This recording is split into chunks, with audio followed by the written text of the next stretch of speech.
Welcome to this week's Ask EMBN Show. I'm joined by Donny from GMBN Tech, and this man is a wealth of information on anything two wheels, electrical or non-electrical. Thank you very much, Chris. Hopefully I can help. Do you want to kick things off? Yeah. So first up, it's from Full Face 54. My Bosch motor is making loads of noise and feels really restricted when I pedal. Any ideas?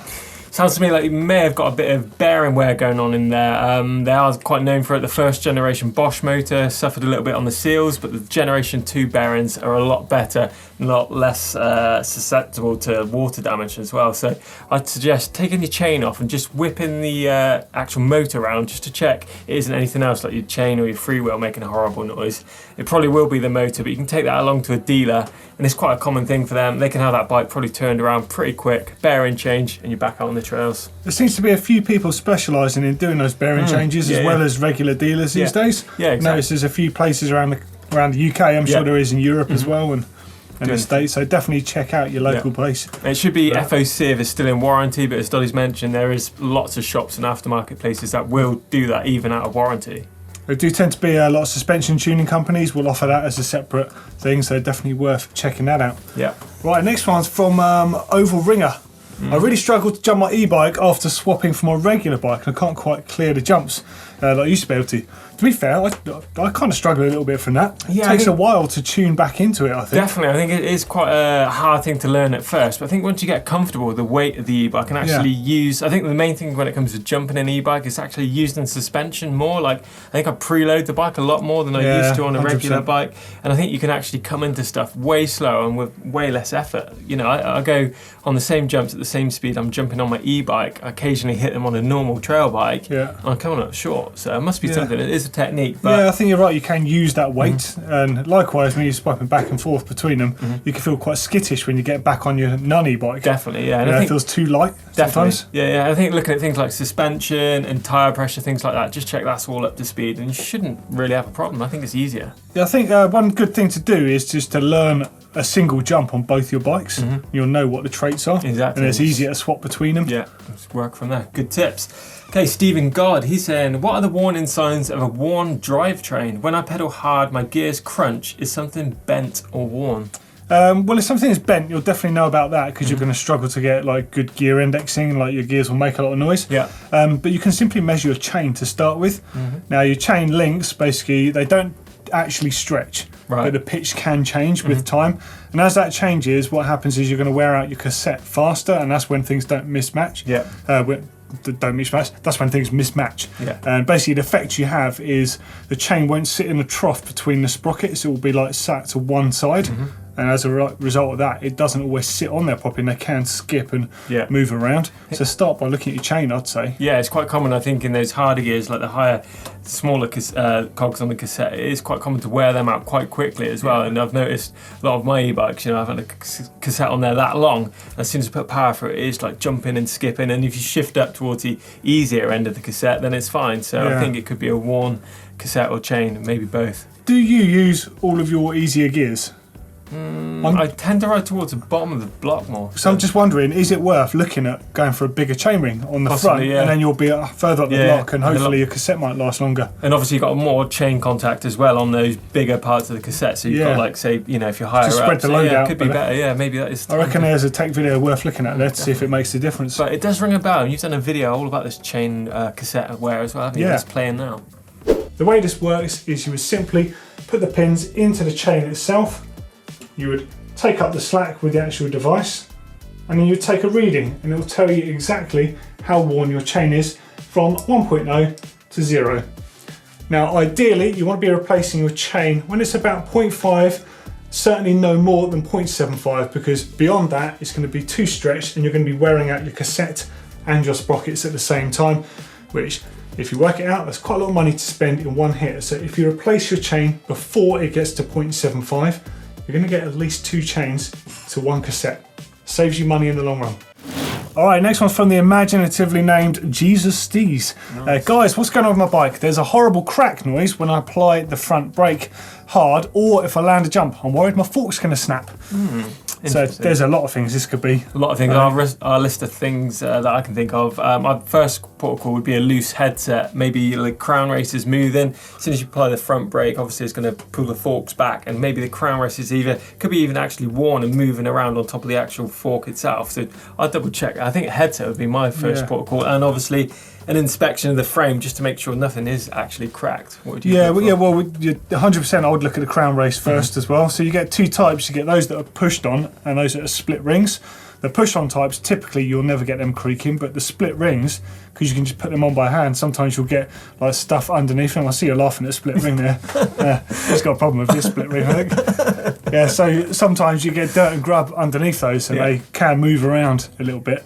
In a worst case scenario, it could be a steerer tube in the crown. So, I mean, you're talking like 1 in thousands of forks here. Like, it doesn't happen often, but I have found it before, where basically because your steerer tube is press fitted into the crown, and if you're unlucky you might have a dud basically and it moves. We're talking like a microscopic amount, but it's enough, and if it is, more than likely it will be under warranty, so that shouldn't happen.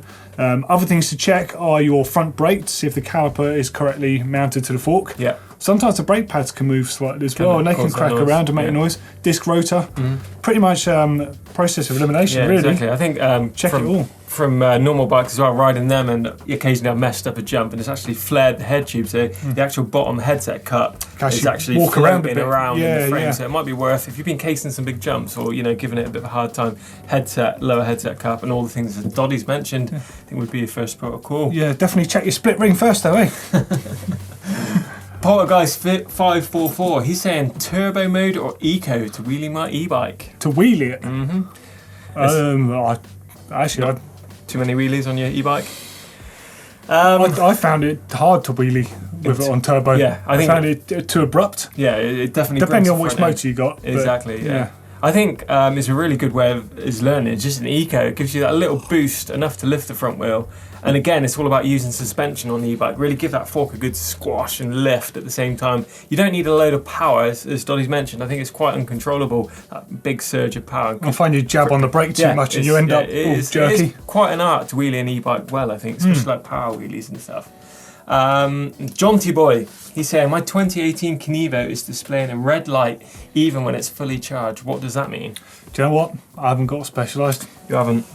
Come on then. I don't know the answer to this. Red light on the battery is specialised way of saying there's a problem. Usually it's just water ingress in the battery, so I suggest you just store that battery somewhere a little bit warmer, maybe stick it in an airing cupboard, something like that, and it will eventually dry. I've had it once before on one of my bikes and it does disappear after a few weeks. It's not a catastrophic bad thing then? No, it's just a way of them mentioning about getting water in the battery, but we've actually done a video all about this. When you're out and about in the elements on your e-bike, it's quite easy to get water into the system. I've been water ingress into the battery. Now Specialized have been really good with this. What they do is display a couple of red lights on the battery, meaning that water has gotten into the system. Best bet is to whip the battery out, put it somewhere nice and warm, nice and dry for a few hours, and hopefully that water should evaporate out the system. It's vitally important not to confuse this with the reserve battery power, meaning that if you run the battery down, you will get a couple of red lights warning you that it's low on juice, not that there's water in the system. However, if the battery drying out thing doesn't work for you, it's time to take the battery back to your dealer if it's still under warranty. This one in from Miss Julie Snaps. She said, Ask EMBN, after this recent wet spell, I was just after a few tips for washing my new Pride and Joy. It's a Canyon Spectral woman's e-bike. You guys helped me made up my mind. Cheers. Oh, nice. So washing e-bikes. Two schools of thought really, isn't it? So you're using some sort of hose or pressure. Although I've got that stuff, I tend to use just a bucket and brush. Yeah. Work my way around methodically, start at the top of the bike. Yeah. So the clean stuff drips down rather than the other way around. Under the saddle and just and then front to back is the way I tend to go. Yeah. Just be methodical. Don't get too much sort of, depending on what sort of detergent or cleaner you're using, just be sparing with it. Don't want to use too much of that stuff. And make sure you get the water displaced. Yeah. Use something like a WD-40 or a muck-off equivalent or whatever your fancy is to make sure that the water doesn't stay near any electrical parts. Yeah, I just think you really just need to use common sense really. Don't get, if you are using a power washer, which we don't really recommend, just keep it away from those, like the motor contacts and motor area, battery, things like that. And I think the most prone point is actually the control unit on the handlebars. So that's not that well sealed. The battery and the motor are actually pretty good, but it's just that control unit. And then obviously after prep, just things like lubing the chain and things like that. Just try and stay away from like sprays, because they can tend to like overrun and go onto the rotor, and you'll soon have contaminated brakes. Same with like silicone spray and things like that. Just go careful with that stuff. I always prefer to use an oil dropper if possible, to avoid exactly that. Yeah, and silicone spray, I'd normally just spray onto a rag, then apply it to the bike, because that way pretty hassle free. Yeah, like Chris says, always be careful of mist when you're using any sprays. Going into your brakes and wreaks havoc with them. Definitely. We've actually done a video on how to wash your e-bike, and that's on screen now. Certain things on the bike are a lot more susceptible to water than just the battery. Obviously you've got your motor seals, you've got all the bearings, but the most delicate parts are actually like the switch systems and other smaller parts of that electrical system that make your e-bike work. So e-bikes are pretty robust. I'm not saying not to get out there in the rain or a big downpour. They are pretty waterproof, but if you go direct in hose pipe directly at those switches and then seals around your motor, battery, etc., you probably are going to run into problems. Now this one's quite controversial. So from Yo-Yo321, I want to buy my youngest lad an e-bike so he can keep up with us. Some of the guys in our club are saying he's too young. Are they chatting crap? It's a tricky subject actually. I can see both sides of this. My first instinct when I saw kids on e-bikes was like, no, that's all wrong. Exactly. But actually I think this is quite good because you can get them up to speed quite quickly with stuff. Yeah, definitely. I think it's, as we've always said on eMTB, the amount of riding you're doing on an e-bike is always doubled. So I think you're getting more of what you're trying to learn is a good thing, you know, as a kid. But there are some legal aspects to think about. Actually, if you're in the UK, you've got to be 14 if you're going to ride an e-bike on a public highway or anywhere public that you're going to ride a bike. But I think off-road, there isn't actually a limit to it as well. So just bear that in mind. If you are riding on the road, then it does have to be over 14 to be legal. But is that if it's on, or can you like turn it off and ride it, or is it literally just outright? You can't have outright, I think. Yeah, right. Pretty much like you've got to be 16 to ride a moped on the road and 14 to ride an e-bike. That's fair enough, I guess. Makes sense. So they are chatting in fact actual facts. Lastly, we've got John Page asking, Ask EMBN, I've just jumped ship from a road bike. Good move. Yeah. To e-bike after watching your channel and epic climbs. I want to try some epic climbs like the slab. Any pointers? Cheers in advance. Don't try the slab first because it's a bit of a naughty spot, that one. Yeah. Start small, I'd say. Yeah, definitely. Work your way up because they're big bikes to sort of manage. And you need to sort of get to know your bike really well.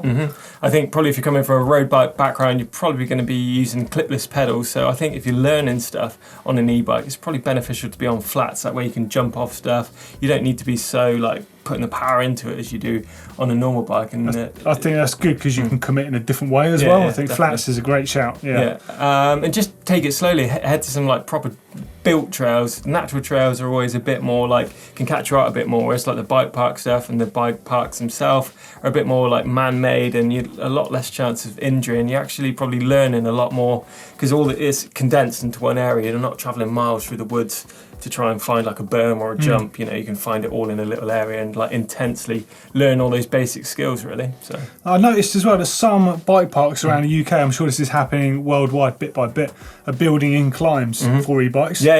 Specifically with like technical sections and stuff to challenge yourself. That'd be a great place to get to know your bike. Yeah, it's definitely a different world to your road biking, so hopefully you should enjoy it. We've done a video on all beginners tips and that's playing on screen. First step, anticipation is key. Make sure you make that transition from flat ground to steep ground really smoothly, and make sure you know exactly where you're going up that climb. And don't just stop thinking, keep looking at the hill all the way up, and make sure you avoid any stones or roots that are going to disturb your momentum.